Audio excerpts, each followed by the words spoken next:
और मिताली एक दूसरे से बहुत ज्यादा प्यार करते थे, लेकिन मिताली को घर का कोई भी काम नहीं आता था। एक दिन मिताली अपने घर से रोहन के लिए मैगी बनाकर लाती है। रोहन ऑफिस में बैठकर वो मैगी खाते ही कहता है, मिताली ये सब क्या है?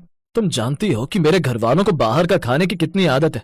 घर पर भी वो तरह तरह का खाना बनाते हैं और तुम्हें तो मैगी तक ढंग से बनानी नहीं आती। क्यों बोल रहे हो? मैंने पूरी कोशिश तो की थी मैगी बनाने की।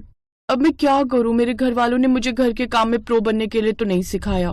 पर मेरी माँ से मिलने से पहले थोड़ा घर का काम तो सीख ले, वरना आगे जाकर क्या करेगी तू? बेकार में मेरे घर वाले मुझे सुनाएंगे कि लव मैरिज करके एक मैडम को उठाकर ले आया। ये बात सुनकर मिताली को गुस्सा आ जाता है, जिसके बाद रोहन खुद ही उसे थोड़ी देर में मना लेता है। ऐसे ही कुछ दिनों के बाद रोहन के रिश्ते की बात चल रही थी और रोहन मिताली के साथ मंदिर में शादी करके उसे घर ले आता है। उसे शादी के जोड़े में देखकर उसकी माँ शोभा ने कहा, रोहन, हमने तेरे जीवन में आखिर किस चीज की कमी छोड़ी थी? अब तो जैसा भी है इसके साथ ही रहना पड़ेगा। माँ, पापा, अगर आप इतनी परेशान है तो आप फिक्र मत करो, मैं अभी अपनी बीवी को मायके छोड़कर आता हूँ। अरे पागल हो गया है क्या? अगर बहू को खाना बनाना नहीं आता तो क्या इस बात पर तो उसे मायके छोड़कर आ जाएगा? अगर इतनी ही अकल होती तो इससे शादी नहीं करनी चाहिए थी, या अगर शादी करनी थी तो उससे पहले इसे घर का काम सिखा देता। अपने माता पिता की बात सुनकर रोहन फिर से चुप हो जाता है और किसी से कुछ नहीं कहता। उसके बाद मिताली जब दोपहर के समय कमरे में अकेली होती है तो रोहन उसके पास आकर कहता है, तुम पागल हो गए क्या? मेरे माता पिता बहुत ज्यादा शरीफ हैं। अगर मैंने उन्हें सब कुछ बता दिया तो वो ये सब कुछ हैंडल नहीं कर पाएंगे। रोहन, तुम आखिर अपने घर वालों से कब तक वो बात छुपाओगे? तुम उन्हें बता क्यों नहीं देते? तुम पागल हो गए क्या? मेरे माता पिता बहुत ज्यादा शरीफ हैं। अगर मैंने उन्हें सब कुछ बता दिया तो वो ये सब कुछ हैंडल ही नहीं कर पाएंगे। लेकिन आज नहीं तो कल उन्हें सारी सच्चाई बतानी पड़ेगी ना। वहीं दूसरी तरफ जो इससे शादी करके ऐसे ले आया, अरे ये तो वही लड़की है ना जिसके बारे में तू बताया करता था कि तू उसे प्यार करता है, लेकिन उसे घर का कोई भी काम नहीं आता। मुझे घर का काम आ गया है थोड़ा बहुत। मैं चाय भी बना लेती हूँ और मैगी भी ठीक ठाक बना लेती हूँ।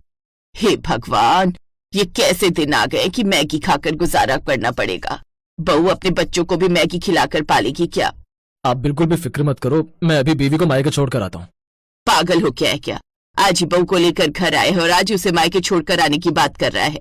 तेरा दिमाग तो ठिकाने पर है ना?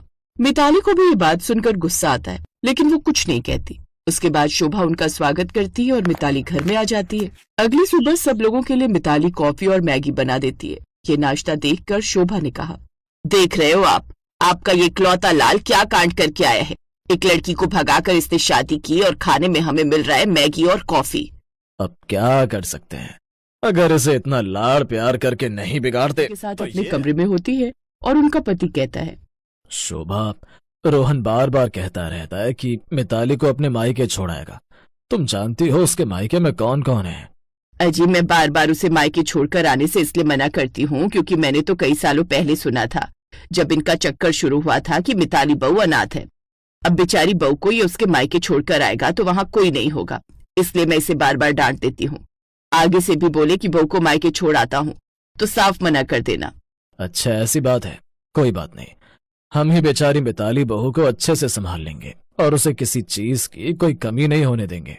अजी, मैं सोच रही थी कि लड़के ने भागकर शादी तो कर ली है, लेकिन बहू की मुंह दिखाई की रस्म तो कम से कम कर ही लेते हैं, ताकि आस पड़ोस वालों को भी पता चले कि घर में बहू आई है। बिल्कुल ठीक कह रही हो तुम, कल ही बहू की मुंह दिखाई का फंक्शन रख दो, ताकि आस पड़ोस वालों को भी पता चले कि शर्मा निवास में बहू आई है। इसके बाद अगले दिन शोभा रोहन, तूने ही मुझे कुछ सालों पहले बताया था कि मिताली अनाथ है, फिर तू बार बार उसे मायके छोड़कर आने की बात क्यों कर रहा है? अब तू इसे क्या इस घर से निकालना चाहता है? इतनी जल्दी तेरा अपनी पत्नी से मन भर गया क्या? यही सिखाया मैंने तुझे। राम राम राम, इस घर के संस्कार तो ऐसे नहीं थे बेटा, फिर आखिर तू बार बार बहू को मायके छोड़कर आने की बात क्यों करता है? ये बात सुनकर मिताली और रोहन दोनों ही नजरें नीचे झुका लेते हैं और मिताली कहती है, रोहन, अभी भी कुछ बताओगे सबको या फिर मुझे ही बताना पड़ेगा? अब रोहन को सब लोगों को सच बताना पड़ता है और वो कहता है, माँ, जब हम रिलेशनशिप में थे तो मैंने आपसे झूठ बोला था। दरअसल मिताली अनाथ नहीं है और उसका भाई विक्टर एक अंडरवर्ल्ड का डॉन है। यही बात मैं आपको बताना नहीं चाहता था और उसको तो अभी तक ये भी नहीं पता कि हमने शादी कर ली है, क्योंकि वो दुबई किसी काम से गया हुआ था। अब मुझे डर लग रहा है कि वो कैसे रिएक्ट करेगा, इसीलिए मैं बार बार बोल रहा था कि मिताली को मायके छोड़ाता हूँ। ये बात सुनकर शोभा का पति डर जाता है और कहता है दिखाई का फंक्शन रखती है।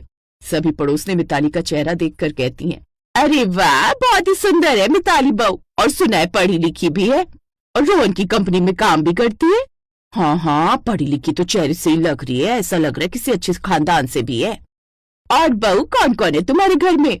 शोभा ये बात सुनने के बाद चुप हो जाती और बीच में ही पड़ोसन से कहती है, अरे ये सब छोड़ो ना, अभी तो हम इसका परिवार है, इसके घर में कौन कौन है इससे क्या ही फर्क पड़ता है। लेकिन नहीं, बहू को पग फेरे के लिए उसके मायके तो भेजूगी ना। तभी रोहन वहां पर आता है और हाँ आंटी, आप बिल्कुल ठीक कह रही हैं। मैं आज अपनी बहू को मायके छोड़ता हूँ। नहीं नहीं, अभी बहू को पहले उसके ससुराल में घुलने मिलने दो। वैसे भी इतने सालों से अपने मायके में ही तो रह रही थी। और रोहन बेटा, तुझसे तो मैं बाद में बात करती हूँ। सभी पड़ोस ने ये बात सुनकर हैरान हो जाती है कि आखिर शोभा मिताली को मायके क्यों नहीं भेज रही। और जैसे ही सब चले जाते हैं तो पूरी फैमिली की मीटिंग होती है और शोभा ने अब रोहन को अच्छे से मारूंगी। डांटा। हाँ, विक्टर भी ये हाल देखकर डर जाता है और कहता है, माँ कैसी बात कर रही है तू? मेरे को तो अपनी बहन के लिए ऐसा ही ससुराल चाहिए था जो उसको हमेशा प्रोटेक्ट करे। मैं तो बहुत खुश हूँ कि मेरी बहन को ऐसा ससुराल मिला। सच भैया? इसका मतलब आपको हमारी शादी से कोई ऐतराज नहीं? वैसे तो मेरे को तेरा झिंगुर पति बिल्कुल भी पसंद नहीं है, पर मेरे को तेरी सास बड़ी पसंद आई, इसलिए तो बिल्कुल भी फिक्र मत कर बहन, तो इस घर में बहुत खुश रहेगी। अब आया ना लाइन पर। मेरे आगे तो अच्छा अच्छा कुंडा भी लाइन पर आ जाता है। अब मेरा बेटा बार बार कभी नहीं कहेगा कि बहू को मायके छोड़ आता हूँ। इसके बाद विक्टर भी रोहन और मिताली की शादी के लिए परमिशन दे देता है और चुपचाप अंडरग्राउंड हो जाता है। शोभा भी रोहन और मिताली को लेकर वापस घर आ जाती है। अब रोहन कभी भी अपनी पत्नी को मायके जाने के लिए या फिर छोड़कर आने के लिए नहीं बोला करता और अपनी पत्नी के साथ। हे भगवान, मुझे तो लगा था कि हमारी बहू में बस एक ही कमी है, उसे खाना बनाना नहीं आता, लेकिन ये तो अंडरवर्ल्ड डॉन की बहन निकली। अब क्या होगा? अरे डॉन होगा अपने घर का, डरती हूँ किसी से? माँ जी, आपको बिल्कुल भी डर नहीं लग रहा कि मैं डॉन की बहन हूँ? बहू तू बिल्कुल भी फिक्र मत कर, मेरा मायका चौल में था और मुझे अच्छे अच्छे डॉन की खबर लेना बहुत अच्छे से आता है। तू बिल्कुल भी फिक्र मत कर और मेरे साथ अपने मायके चल। चलिए माँ, मैं अपनी बीवी को मायके छोड़ाता हूँ। रोहन डरता हुआ मिताली के मायके जाता है। वहां विक्टर बंदूक लिए बैठा हुआ था। मिताली ने डरते हुए रोहन को सारा सच बता दिया। विक्टर मिताली की तरफ बढ़ने लगा। तभी शोभा ने उसके कान पर एक तमाचा मारा और कहा, ए गुंडे, खबरदार अगर मेरी बहू को कुछ भी बोलने की कोशिश की तो। ये आज से पहले तेरी बहन थी तो तू उसे जैसी मर्जी रख सकता था, पर अब ये मेरे घर की बहू है, समझा? अब अगर एक कदम और आगे बढ़ाया तो तेरे कान पर 10